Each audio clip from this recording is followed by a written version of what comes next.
오늘 말씀 제목은 어찌 보면 우리가 신앙생활하면서 한 번쯤은 다 경험했던 그런 공감하는 그런 내용들을 가지고 말씀 제목으로 정해 보았습니다. 하나님이 멀게 느껴질 때. 아멘.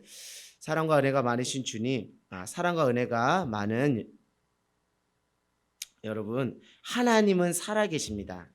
다시 말씀드리지만 하나님은 살아계십니다. 아멘. 다시 말씀드려요. 하나님은 살아계십니다. 하나님은 살아계셔요. 그런데 오늘 말씀처럼 하나님이 멀게 느껴질 때가 있어요. 우리의 삶의 자리에서 왠지 모르게 하나님이 멀게 느껴질 때가 있습니다. 이런 경험들은 누구에게나 찾아올 수가 있다는 것이죠. 저는 오늘 말씀을 준비하면서 이런 경험이 꼭 우리 신앙생활에 필요하다라는 생각을 하게 됩니다. 왜냐하면 이런 과정이 없이는 신앙이 견고하게 세워질 수 없게 되기 때문이죠. 그런데 그럼에도 불구하고 하나님이 멀게 느껴질 때가 있는데요. 우리가 특별히 왜 멀게 느껴지는가 한번 두 가지로 한번 나눠서 이야기를 한번 해볼까요? 특별히 첫 번째는 우리가 죄 가운데 거할 때 죄로 말미암아 하나님과의 관계가 끊어질 때 우리 안에서 느껴지는 영적 센서, 어떤 영적 사인이 하나님이 자꾸 멀게만 느껴지는 거예요.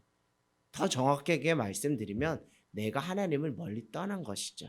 그러나 우리는 그렇게 표현하지 않고 하나님이 멀게만 느껴진다 이렇게 표현을 합니다. 또 하나님께서 의도적이고 어떤 계획 속에서 의도적으로 침묵하시면서 잠잠할 때가 있어요. 구약에서 대표적인 예로 말씀드리면 요셉이 술 맡은 관원장의 은혜를 베풀었잖아요. 그러면서 그가 감옥에서 나갈 때 나를 좀 이곳에서 나올 수 있도록 힘을 좀 써달라고 했는데 몇 년 동안 기억 속에 지워져 있었죠? 2년 동안. 그러나 하나님의 그 타이밍 때에 하나님의 정확한 때에 바로가 그 꿈을 꾸는 그 시점까지 하나님이 의도적으로 침묵하셨어요. 그래서 우리에게는 특별히 인간에게는 그것이 하나님이 멀게 느껴지는 것으로 고백되어질 수가 있습니다. 여러분, 하나님은 살아계신다라고 제가 말씀드렸잖아요. 그렇죠? 하나님이 존재하시는 것과 하나님이 느껴지는 것이 어찌 보면 별개의 문제라고 여러분들이 떼어서 접근할 필요가 있다라는 거예요. 하나님이 존재하는 것과 하나님이 느껴지는 것이 한 짝을 이루면서 같이 가면 참 좋겠죠. 우리가 하나님 살아계신과 하나님이 내 삶 속에 오감적으로 감각적으로 느껴지면 참으로 좋겠죠. 그러나 때로는 하나님께서 존재하시는 하나님께서 느껴지지 않고 침묵 가운데 잠잠하게 내 삶 가운데 멀게만 느껴질 때도 있습니다. 그러나 이 하튼 저 하튼 상관없이 중요한 한 가지는 무엇이냐면 하나님은 존재하고 있다라는 거예요. 내가 하나님이 느껴지든지 느껴지지 않든지 간에 하나님은 존재한다는 것이죠. 내가 하나님을 느끼지 못해요? 하나님이 느껴지지 않아요? 그래도 하나님은 존재하신다라는 것을 여러분들에게 말씀드릴까 합니다. 우리는 때로는 하나님의 존재하심에 대한 대전제를 붙잡고 신앙생활을 하는 것이 아니라 그때그때 순간순간 찰나찰나 하나님에 대한 느껴짐, 하나님에 대한 느낌에 좀 너무 취해서 그것에 어떤 만족감 속에서 살아가려고 많이들 발버둥을 치는 것 같아요. 이것을 우리가 특별히 육감주의라고 합니다. 신앙 안에서 이 육감적인 필링, 느낌, 촉, 뭐 이런 것들로 하나님의 살아계심과 하나님의 역사하심을 뭔가 느껴보려고 하는 건데 그렇게 느끼지 않는다고 할지라도 느끼든 느끼지 않든 중요한 것은 하나님은 존재하고 계시다는 것을 우리가 먼저 선행적으로 우리가 알고 있어야 한다는 것이죠. 그런데 여러분 신앙을 자칫 하나님이 느껴져야 하나님이 존재하는 것 같다라는 육감적이고 신비적이고 미신적인 것을 자꾸 추구하다 보면 결국 우리는 어떤 부분에서 내가 만든 신, 내가 만든 하나님으로 자칫 우상 숭배를 할 수가 있다라는 것이죠. 다시 말씀드립니다. 하나님이 느껴지든 느껴지지 않든 간에 하나님은 여러분의 그런 느낌과 전혀 상관없이 하나님은 이전에도 계셨고 지금도 계시고 앞으로도 존재할 분이시라는 것을 여러분 잊지 않기를 원합니다. 결국 참된 그리스도인, 참된 신앙인, 참된 예배자는 다른 것이 아니에요. 나의 느낌과 나의 경험과 전혀 상관없이 처음부터 나중까지 하나님의 존재하심, 하나님의 신실하심, 하나님의 변함없으심을 붙잡고 믿음 생활하고 예배 생활하는 그런 모든 자들이 참된 신앙인이요, 믿음의 사람이요, 예배자가 될 수 있다라는 것이죠. 여러분, 부활하신 예수님께서 의심 많은 도마에게 이렇게 말씀하시잖아요. 도마야, 보지 않고 믿는 것이 복되도다, 이렇게 말하고 있잖아요. 여러분, 이 말씀을 우리가 잊지 않기를 원합니다. 도마야, 아무개야, 보지 않고 믿는 것이 복되다. 오늘날 우리에게 하나님 요구하시는 믿음의 참된 근원적 본질인지도 모르겠습니다. 도마야, 아무개야, 너가 느껴지지 않아도, 꼭 느껴야만 하는 것이 아니어도, 보지 않고 느끼지 않아도 믿는 것이 복되다. 할렐루야. 자꾸 느낌으로써 믿음을, 어떤 하나님의 살아계심을 자꾸 하려고 하면 할수록 우리는 신비적이고 미신적인 또 하나의 어떤 내가 만든 우상을 섬기는, 내가 만든 내 자칭 하나님으로 우상 숭배를 할 수 있다는 것을 여러분들에게 말씀드립니다. 그래서 하나님이 느껴지지 않아도 우리가 하나님의 살아계심을 믿는 자가 참된 믿음이고 그런 자가 복된 자인 줄 믿습니다. 그런데 왜 우리는 자꾸 오감, 어떤 느낌, feel, 육감적인 것으로 하나님의 존재를 재차, 3차 확인하려고 하냐는 우리 내면의 어떤 불신앙적인 어떤 욕구들이 자꾸 불쑥불쑥 튀어오를 때가 있어요. 하나님의 우리의 어떤 끊임없는 재차, 3차 어떤 우리의 느낌으로 하나님의 존재를 확인하려고 하는 그런 어떤 시도에 대해서 하나님께서 정확하고 분명하게 확인을 시켜주셨어요. 하나님의 존재하심을 몇 가지로 말씀해 주셨는데 특별히 가장 보편적으로는 성경 말씀을 통해 나는 살아있다라는 것을 우리에게 말씀해 주셨어요. 성령의 감동으로 쓰여진 이 성경책 말씀을 통해 하나님의 존재하심을 우리가 부인할 수 없는 것이죠.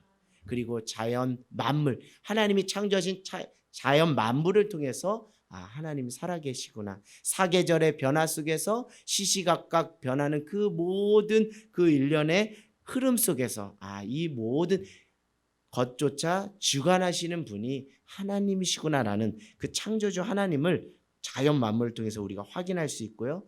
마지막 하나는 무엇이죠? 우리를 구원하시기 위해서, 우리를 살리시기 위해서 하나밖에 없는 독생자 예수 그리스도를 십자가에 내어주시는 그 분명한 십자가로 말미암아 하나님이 살아계시다, 하나님 존재하신다는 것을 우리가 알 수 있습니다. 그래서 매 삶의 순간순간마다 하나님의 말씀으로 하나님의 살아계심, 하나님의 존재하심을, 또 그 십자가의 완전하신 사랑으로, 또 자연 만물을 통해 주변 사람들을 통해 하나님의 살아계심, 하나님의 숨결을 느끼는 그런 우리 모두가 되기를 주님의 이름으로 간절히 소망합니다. 그럼에도 불구하고 자꾸 우리 안에는 어떤 느낌적인 부분으로 하나님의 존재를 확인하려는 시도를 끊임없이 하는 경우가 있습니다. 그래서 거짓된 복음을 쫓기도 하고 어그러진 말에 현혹되기도 하고 이단들의 꼬임에 넘어가기도 합니다.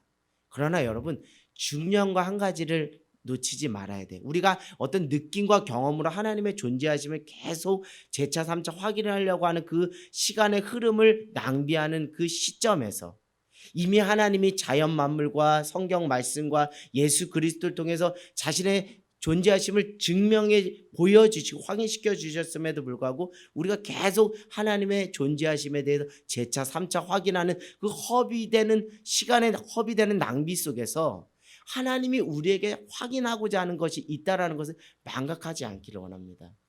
그것이 무엇일까요? 그것은 다른 것이 아니에요. 우리가 함께 말씀을 보면요, 믿음이 없이는 하나님을 기쁘게 하지 못하나니 하나님께 나가는 자는 반드시 그가 계신 것과 또한 그가 자기를 찾는 자들에게 상 주심을 믿어와야 할지니라. 그러니까 우리가 우리의 느낌으로 하나님을 자꾸 확인하려고 하는 그런 시도를 계속, 그런데 시간을 허비하는 그 시점에서, 그 시점 속에서 우리가 망각하고 있는 것이, 그 시간 속에서도 하나님은 자꾸 우리에게 사인을 주셔요.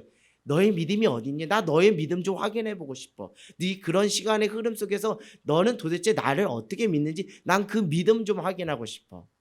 근데 그 하나님의 본래적인 마음과 하나님의 본래적인 뜻에는 관심이 없고 그저 우리의 욕구대로, 우리의 방식대로 하나님을 알아가려고 하는 그런 허무함과 어떤 허상을 쫓고 또 어리석음에 빠지게 되는 거예요. 사랑하는 여러분, 오늘도 하나님은 믿음의 한 사람을 찾습니다.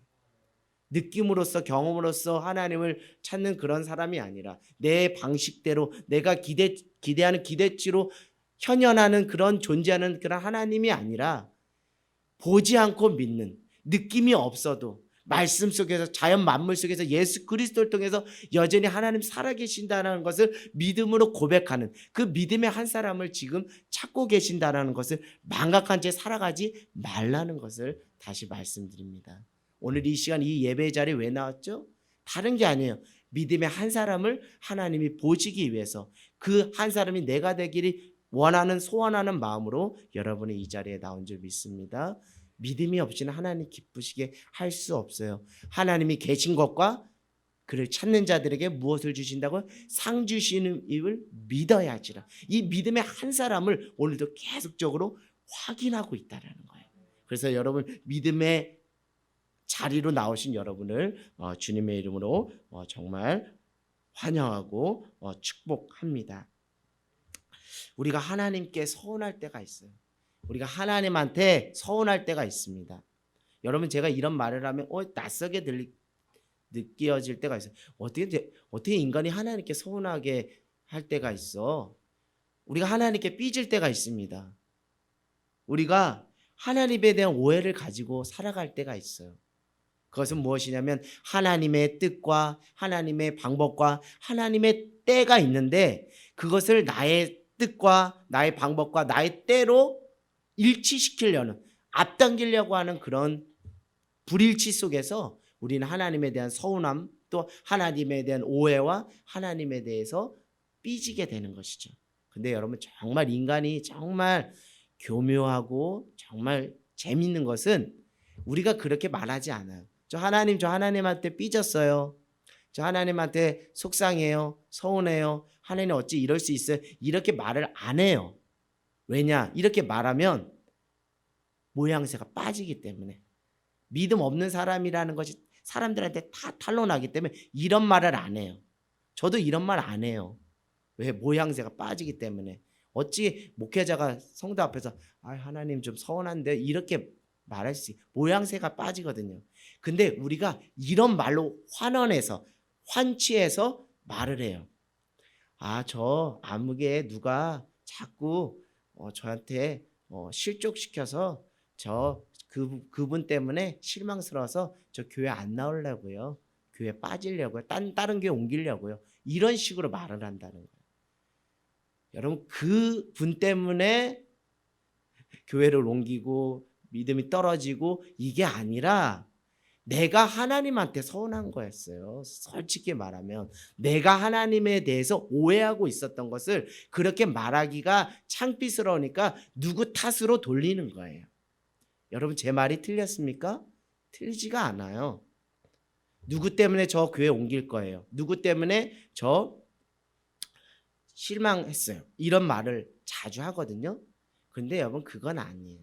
그것은 그분 때문에 그게 아니라 하나님에 대해서 오해를 하고 있는 본인 자신이 씨름해야 될 문제를 다른 사람들에게 남탓하고 있는 것이죠. 사랑하는 여러분, 우리는 단독자로서 하나님 앞에 온전히 서면 돼요. 다른 사람을 볼 것 아니에요. 우리가 하나님 앞에 서면 되는 거예요. 그 믿음 하나를 보고 하나님께서 너 믿음의 사람이다라고 인정하는 것이 누구 때문에 믿음이 있고 없고는 그거는 진짜 믿음이 아니에요. 그건 가짜 믿음이에요. 그것은 정말 비겁한 사람이에요.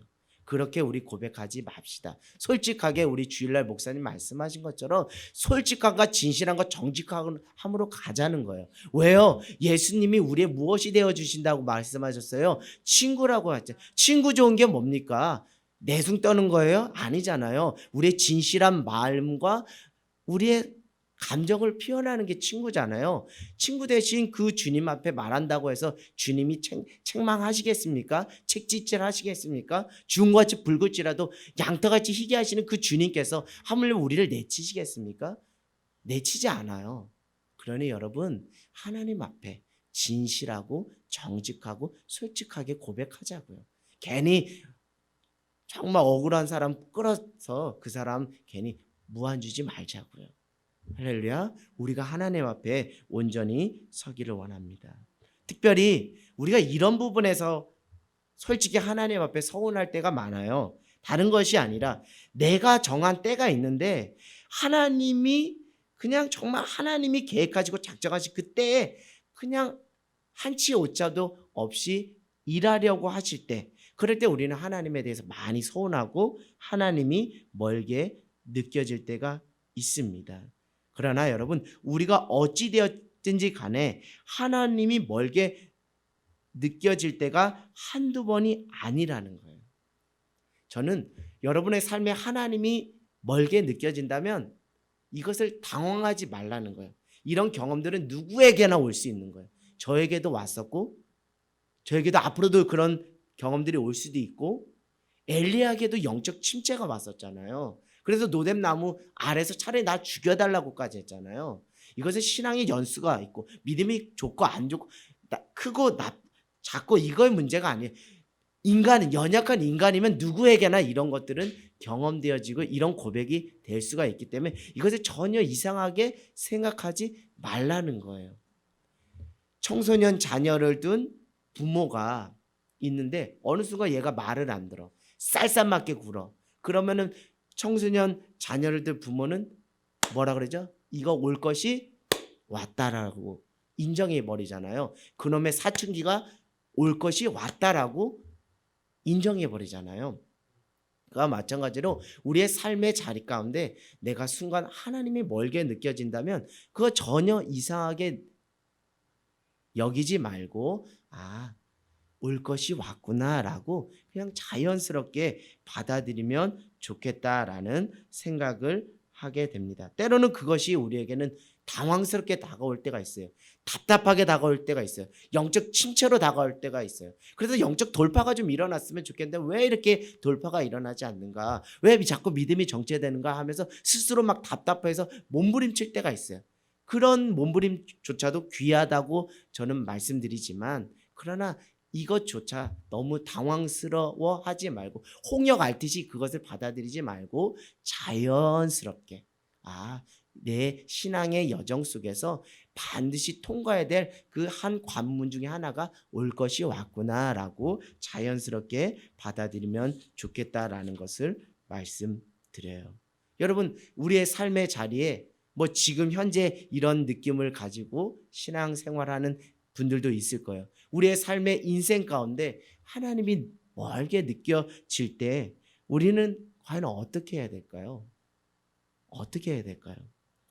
여러분, 원론적으로 말씀드리면 이 과정을 스스로 막 힘을 써서 돌파하려고 하면 할수록 진흙벌에 더 깊이 빠지는 것처럼 오히려 부작용을 초래할 수 있다는 것을 먼저 말씀드립니다.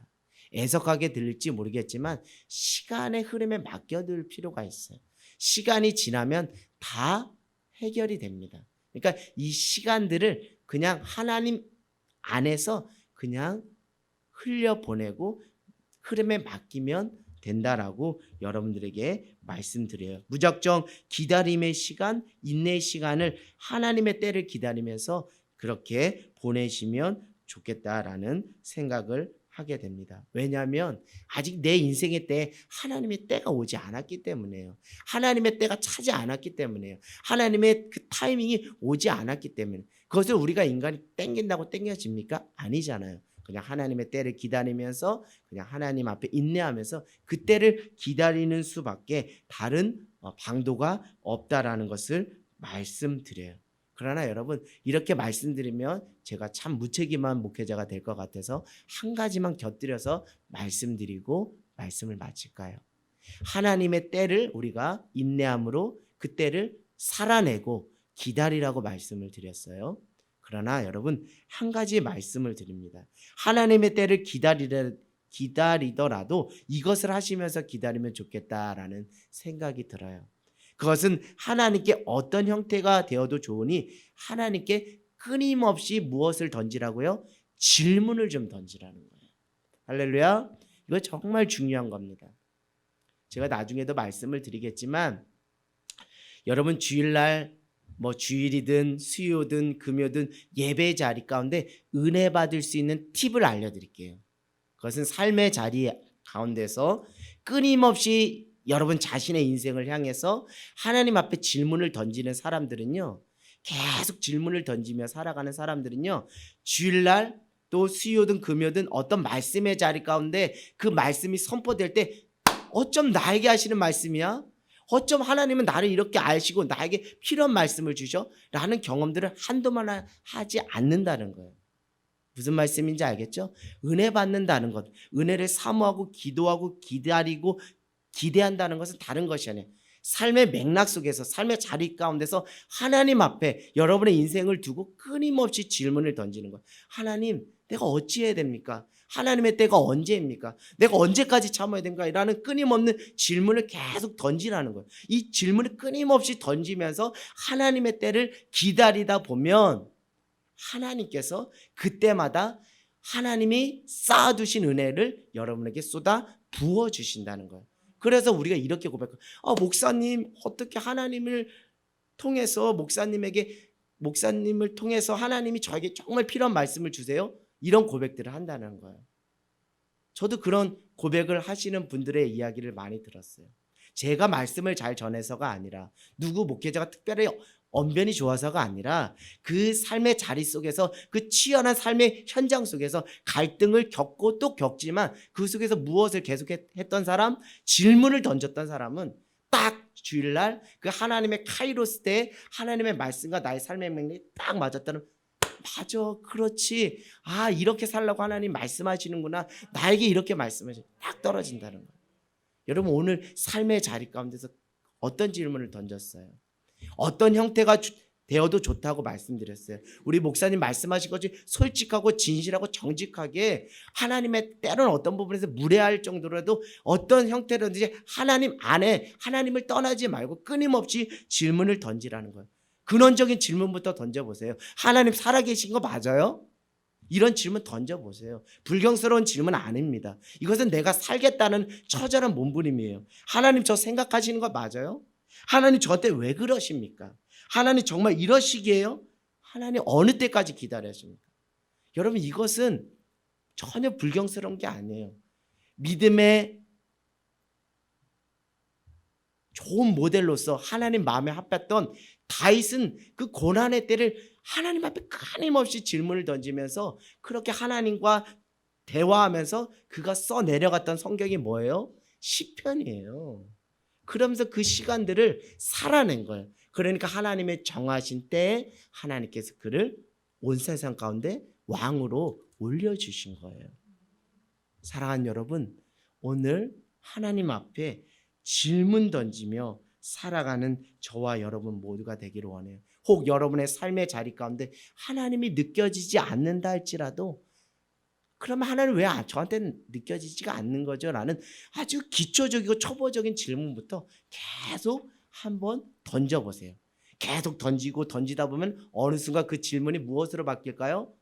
기도로 바뀝니다. 할렐루야. 그리고 하나님 앞에 끊임없이 질문하면 질문할수록 하나님 어느 순간 나에게 무엇을 보여주세요? 말씀을 보여주세요. 계속 하라는 거예요.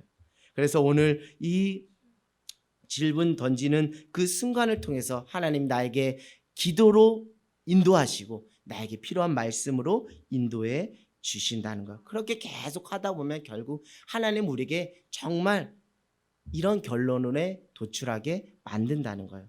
아, 하나님은 살아계시구나. 아, 하나님은 나를 기억하고 계셨구나. 하나님은 나를 사랑하시는구나 라는 것을 고백할 수밖에 없도록 만드신다는 거예요. 사랑하는 여러분, 오늘 이 밤에 여러분의 인생 가운데 이런 은혜가 느껴지기를, 경험되어지기를 간절히 소망합니다.